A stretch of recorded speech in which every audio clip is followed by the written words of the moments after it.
The R2R resistor ladder is a simple circuit providing digital to analog voltage outputs by manipulating binary bits to make analog results. Here's a compact version of this with a dip rocket bank, and each bit right here is a switch. And the resistor ladder consists primarily of two components, switches and resistors. An op-amp can be included as well to rectify the high impedance, which is the higher resistance the circuit produces. The op-amp will act as a voltage follower, driving the current but maintaining voltage. This circuit has 8 switches and thus 8 binary inputs, and each input is a bit. As you can see, each input is labeled from 0 to 8, and below the switches are the levels of each bit. Bit 0 must be counted as a bit since it contributes to the total voltage output. The LED is only visible when either of the last two switches are on since they provide enough voltage. Now I'll turn these on. As you can see, the LED is bright. I'll exclude the op-amp from the LED, which is right here, because of its limitations. This IC, which is the LM741, has a range of 1.5 volts to 4.5 volts. So when the DAC outputs 0 volts, the chip will output 1.5 volts, and when the DAC outputs 5 volts, the chip will produce 4.5 volts. As you can see, each bit is an exponent of 2, so 2 to the power of 0, 2 to the power of 1, 2 squared, 2 cubed. This goes to 2 to the power of 8. And 0 is the least significant bit, which is LSB, and 8 is the most significant bit, with 256 levels. First, this circuit can be simplified through the use of Thevenin's theorem to calculate the circuit's resistance. For sake of simplicity, I will analyze the circuit with 4 bits, B0 to B3. However, the same result will be arrived for any number of bit R2R circuit.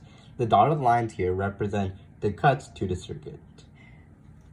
So there are two 2R resistors here which are in parallel, which means the total resistance is half of any resistor here. So half of 2R would be R. And we go here. We have R, R, and 2R, which creates a series circuit, which then means the resistance adds up to 2R. And this pattern we see here is going to continue. Now there are two 2R resistors which are in parallel simplify down to 1R, which means that the total resistance of the circuit is R for any R2R ladder with n bits. Next, the voltage output of the circuit can be analyzed by superposition, and I will use the same circuit for easier explanation. So here we have two 2R resistors, and that means the voltage output will be half of the voltage source. Therefore, we have voltage of bit 0 divided by 2.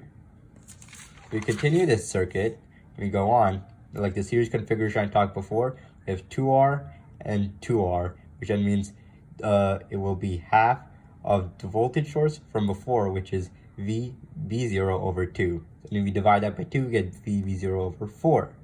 And this pattern continues, just like with Thevenin's principle. And we do VB0 over 4 divided by 2, which is VB0 over 8. And then this would simplify down to VB0 over 32. And we can use this equation right here to figure out what the entire voltage output of the circuit is, which can be added by the sum of the individual parts, which is what superposition theorem is. So we go V bit 0 over 2, V bit 0 over 4, which are in powers of 2. And we can also use a formula to calculate the voltage contribution of each bit, which is 2 to the power of n over 2 over n plus 1. We take an example. Let's say it's bit 0, so you have 2 to the power of 0, which is 1, and 2 to the power of 1, which is 2, which would be half. Just to clarify, the denominator here is the total number of bits, while the numerator here represents the bit you're calculating for. Here is the final circuit with all switches on, along with the op-amp.